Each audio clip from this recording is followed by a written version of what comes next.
Donner la parole à notre collègue Stéphane Sautarel pour le groupe Les Républicains.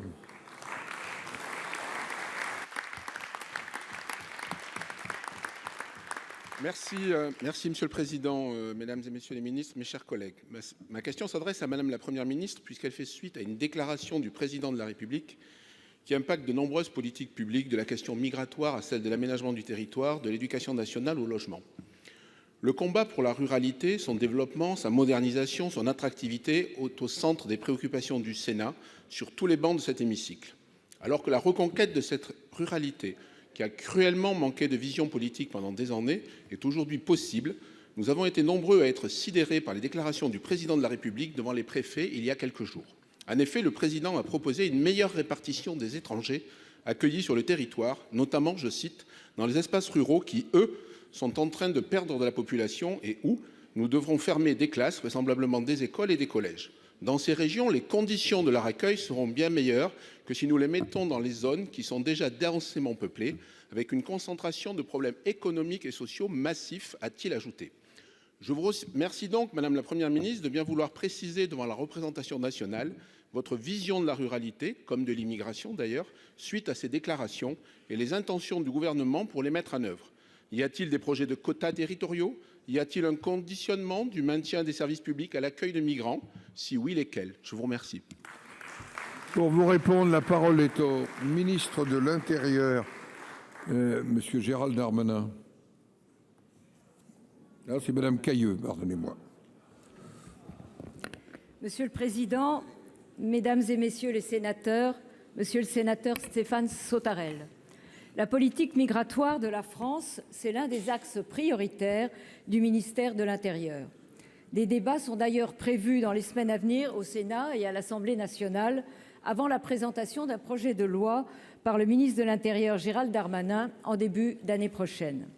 Nous le savons, notre politique migratoire doit évoluer. Pour cela, nous devons être plus fermes avec celles et ceux qui n'ont pas leur place sur le sol français et dans le même temps, mieux intégrer celles et ceux qui ont vocation à y rester. L'intégration des étrangers en situation régulière est, lui, un enjeu majeur de notre politique migratoire et c'est l'honneur de la France. Mais le système actuel qui conduit à une trop forte concentration sur certains territoires n'est pas satisfaisant. Il suffit d'en parler aux élus locaux concernés qui se tournent régulièrement vers l'État pour les accompagner face à ces situations humainement compliquées à gérer.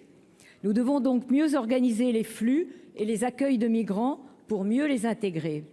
Le mécanisme de répartition territoriale existe déjà. Il fonctionne et fait ses preuves pour les demandeurs d'asile. Nous l'avons d'ailleurs mis en œuvre à grande échelle avec l'accueil des personnes déplacées d'Ukraine. Une grande partie d'entre elles qui avaient afflué en quelques jours dans les hubs de Paris, Strasbourg et Nice. Une fois l'accueil d'urgence garanti, nous leur avons proposé d'être hébergés partout sur le territoire et cela a fonctionné. Cette politique, il faut donc aujourd'hui la développer, notamment à travers des mécanismes incitatifs. C'est le travail que nous conduisons, là encore, en étroite concertation avec les territoires, les associations, les élus locaux qui sont mobilisés pour répondre aux enjeux d'intégration, d'emploi, de formation et d'attractivité. Je vous remercie. Monsieur Sautarel.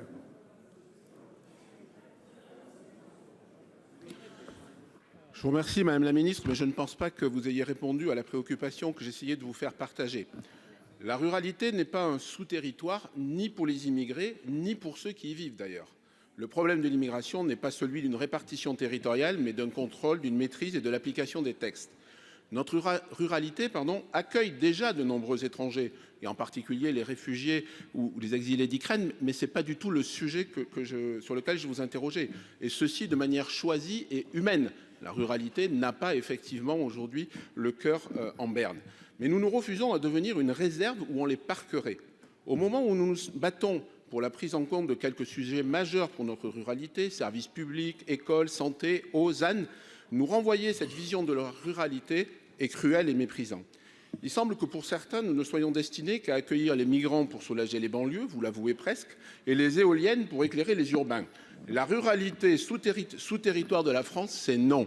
Et je pense que ce n'est pas le message qui a été envoyé par les Français au moment de l'élection présidentielle. Je vous remercie. Merci.